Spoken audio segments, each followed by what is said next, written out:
2 a.m.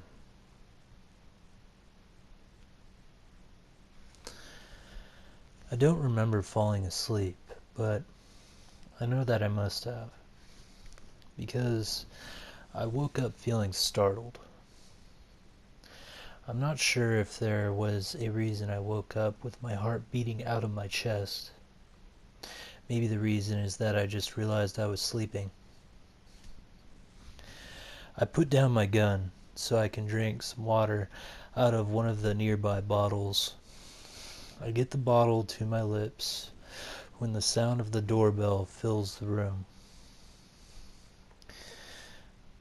Now I remember I heard the doorbell in my sleep. My mouth went dry, and I think about taking a swig from the water bottle. But I think better of it. I recap the bottle and put it down and pick up my gun.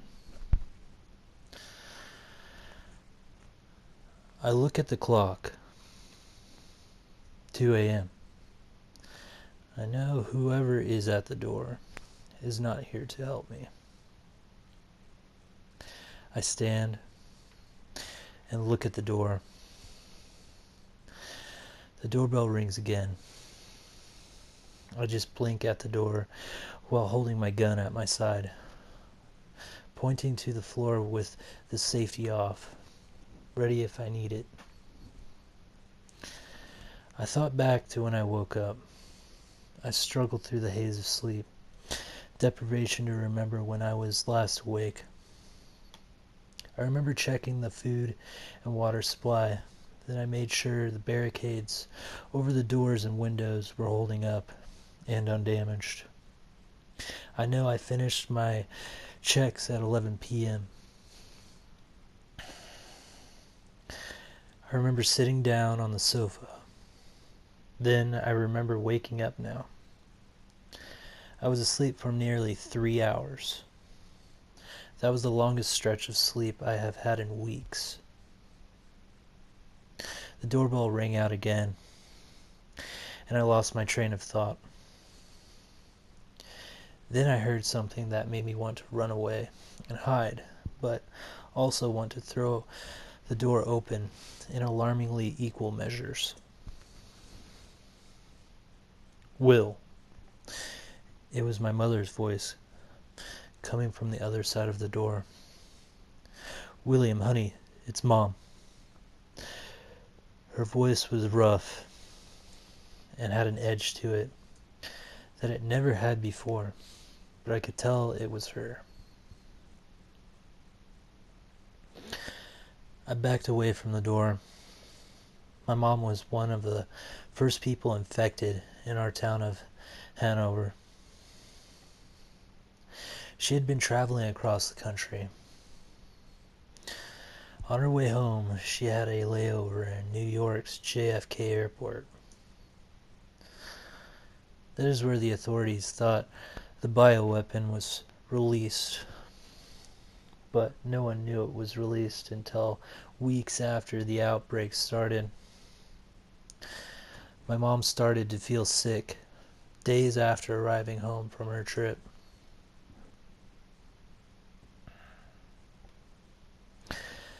We had no idea that what she came down with was so serious. The local doctors were confused about what was wrong with her. Then the news of the outbreaks hit the national and local news. By the time the CDC came to Hanover, my mom was dead. But like all the people who died of this new illness, she came back. Unlike her true self. She came back as a violent monster. William, let me in. I jumped. I was lost for a second in my musings of the past. Her voice started to sound more guttural and took on a terrifying edge. It took me a second to pull my thoughts together. I remember it wasn't long after my mother died before the infected were everywhere, attacking and infecting other people. The healthy people left in town barricaded their doors and windows and tried to wait for help. I am not sure. I am not sure how many are still left. I can't remember the last time I heard the hammering of survivors repairing their barricades. William, my mother shouted and started kicking the door. I jumped and took another step away from the door. Any remaining humanity in her voice disappeared when she shouted. I looked around myself. I'm running out of things to repair the barricades with. I have about a dozen bottles of water left, most half empty. I maybe have enough food to last 3 days, at the most. Only 2 bullets were left in my gun, and I have no extra ammo. I know I won't last much longer, but more than anything, I want to see my mom one last time. Mom, I called out. She stopped kicking at the door. Will, open the door, Will. Humanity rushed back to her voice. She almost sounded like my mom. My healthy mom. Okay, Mom, give me a second. With the gun in my hand, I went to the door and removed the barricade. I opened the door and there was my mom. Her hair's a mess, with leaves and twigs sticking out of it. She is wearing her hospital gown, but now it's covered in blood and viscera. She takes a shuffling step toward me. I open my arms as if she is coming in for a hug. She isn't. I know that, but it's okay. She is right in front of me, and I wrap my arms around her. For a second, I was like having her back. The hug felt so good. Then, as I knew she would, she bit into my shoulder. The pain was the worst I have ever felt. I put the gun up to her head and fired. She sagged against me. I couldn't hold her up much longer, so I let her fall. I put the gun up to my head, and with the last bullet, I pulled the trigger. Just before my life ended, I heard gunfire and voices calling out for survivors. 2:30 a.m. Arnold was in the tank at the front of the convoy. Sporadic gunfire made it hard to hear when the radio crackled to life. I doubt we'll find many survivors here. It was the captain on the radio. This is the town I ran over. Someone was at JFK when the bioweapon was released, and they brought the infection back here. So, this is ground zero of infection for this area. Keep your eyes open. We'll see a lot of infected here. Arnold watched as the tank drove by, boarded up house after boarded up house. He rode through hundreds of streets with nothing but the infected and boarded up houses. Someone was on the bullhorn, calling out for survivors. Arnold thought it was pointless. He happened to notice, though, that one of the houses had the door wide open. He could see by lantern light coming from inside the house that 2 bodies lay on the floor. One of them had a handful of infected feeding on it. He nudged the guy at the gun beside him and nodded toward the house. The gunman took action, and bullets ripped through the house and killed the infected inside.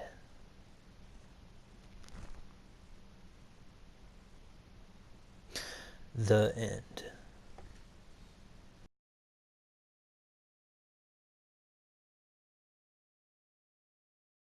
In my room.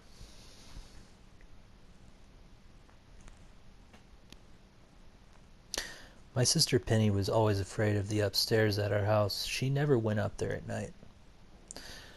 Our main conversation every night went something like this. Penny: Buffy, go upstairs and find me my white sweater, black jeans, and leather jacket.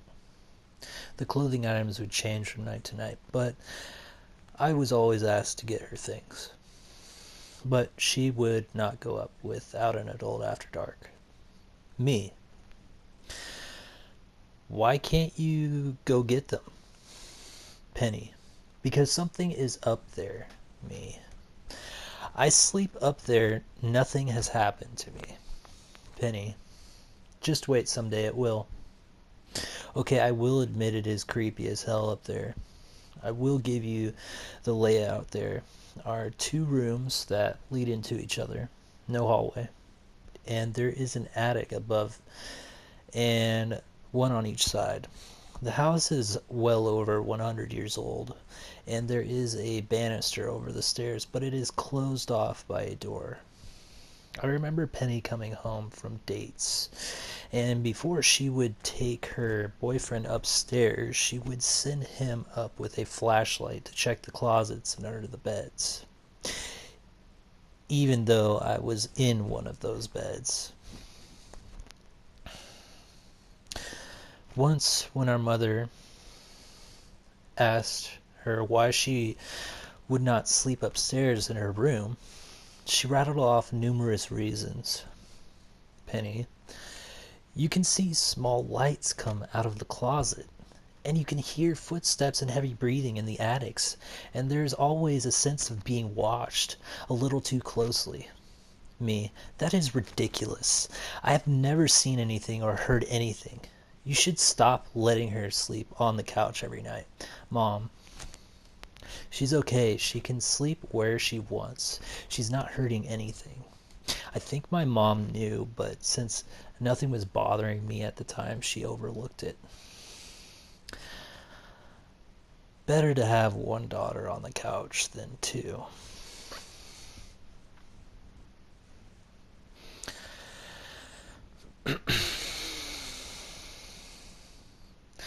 I even took this problem to my dad, being as he was always on my side, and Mom seemed that she was always on Penny's side. Eventually, my sister got married and moved out when she was 18 and I was 11. Then I guess the ghost or whatever thought it was my turn. My experience. The attics, I would hear stomping, and it was not in just one attic, it was all 3. There were whispers in the closet like 2 children having a conversation. The conversations I overheard were from talking about dolls sometimes. They were trying to figure out what happened to someone named Uncle Doffy. And sometimes it sounded as if they were discussing how they could run away. I did not get a bad feeling from the girls in the closet. I was always being watched all day and all night and lived in a constant state of panic. When I was upstairs, every nerve was on edge. The worst thing was this big black shadow in the middle of the night asking where Penny was. The voice wasn't the voice of a kid. It Sounded like it came from someone who smoked 4 packs a day for 50 years. The Black Shadow asked after my sister 6 times every night. When I would not answer out of fear, the shadow would throw things at me.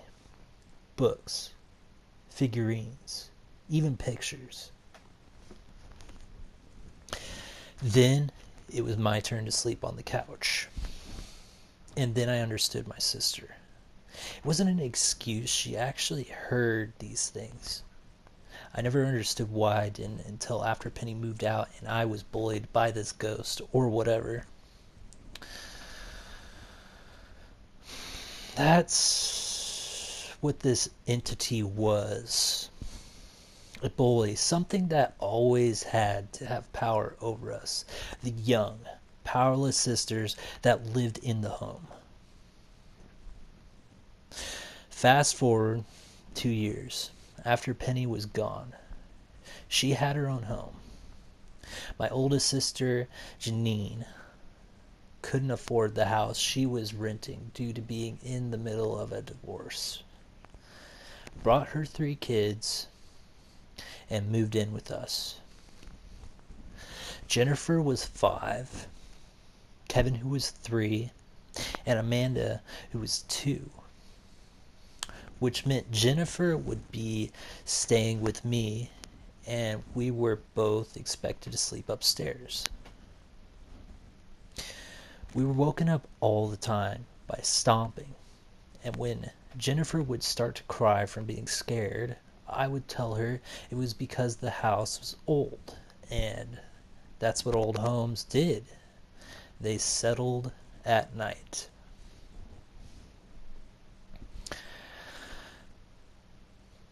Exactly what my mom always told me when I heard odd noises in our home.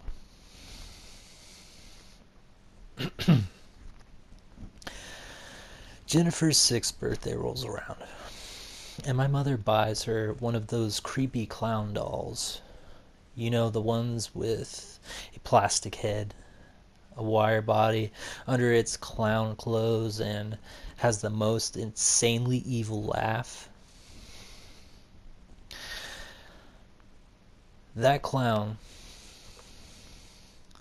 was always going off by itself at night, never during the day. One night, I decided I had had enough, so I got out of bed and went over to take the batteries out. But when I opened the battery pack, no batteries were inside.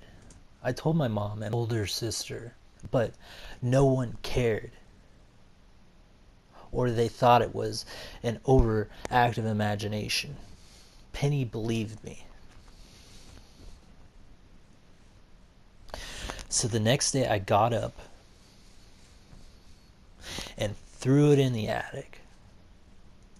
But it would still go off in the middle of the night. Then one day I came home and the doll was out of the attic and sitting on the chair across from my bed. When I asked who put that there, no one knew. We ended up burning that doll. Penny came and burned sage in our home. Now that I am grown up, my kids, who like to stay with my mom, always tells me about their thing being moved and their chargers being jerked from the wall, but I still feel that it waits to this day for Penny to come home. Maybe because she feared it the most. I don't know. But I know that that bully brought me a lot closer to the sister whom I couldn't possibly live without now.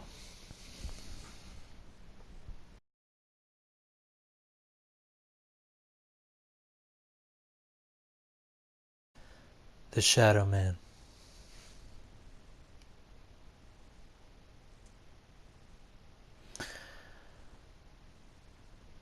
I have a few short experience to tell. This all started when I was about 12. I'm 19 now. My sister Zoe, father, stepmother at the time, and her two daughters, Jade, my age, and Maddie, my sister's age, were camping. We had only been there for a day, and everything was fine. Then me and my sisters decided we were going to go to the stream by ourselves. My father gave us a walkie-talkie so we could keep in contact while we were gone. Now the place we were going to was surrounded by bush. And to get there, you had to go down a little path through it. We spent a while with our shoes off and splashing in the water when Jade said she could see someone standing in amongst the trees. We all looked and saw a figure. It was black, but you could tell it was the shape of a man. You couldn't see the face. We stared for a few seconds, and then he disappeared. We forgot about it and kept playing in the water, but I felt a little uneasy. A while later, we all looked back, wanting to know if he was still there. And he was. Everything was silent. I could hardly hear the rapids in the little stream. We stopped looking. After about 20 minutes, we headed back to the campsite. My sisters lingered behind, and I was about 20 meters ahead of them. But we couldn't see each other. I heard a twig snap behind me, and I turned to look. Assumed they had caught up to me. Nope. I turned to see the tall, dark, black figure, literally a foot behind me. So I started running. The whole time I could feel him close behind. I ran as fast as I could until I was out in the open campground. He was gone. My sisters came out not long after, and I told them what happened. I asked, but none of them had seen him behind me. They were too far behind, and the path was windy.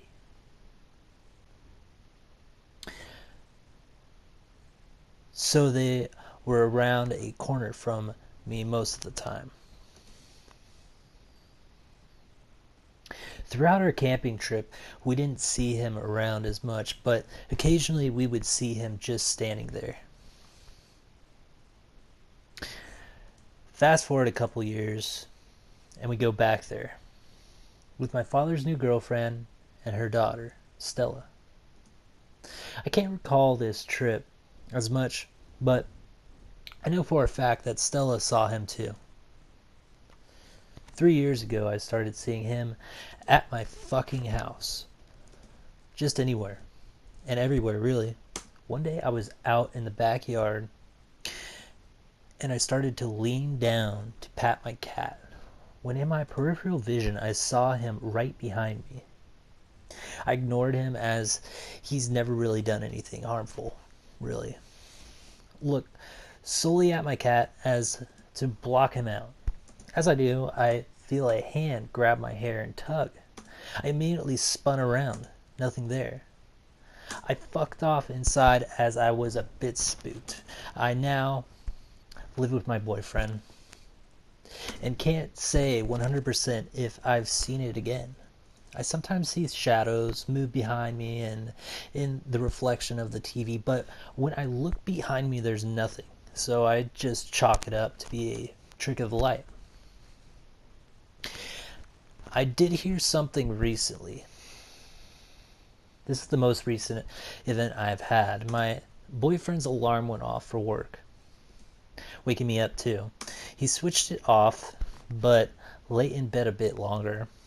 I was awake then, facing my boyfriend's back, one eye closed as it was smushed against the pillow. Suddenly, I shit you not, I hear someone whisper my name in my ear. It was so clear, I could even feel cold breath on me.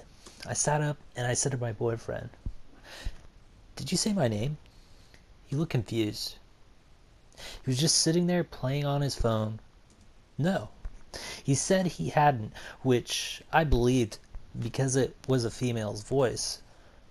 This doesn't really relate to my other experience, but I thought I'd throw it in anyway.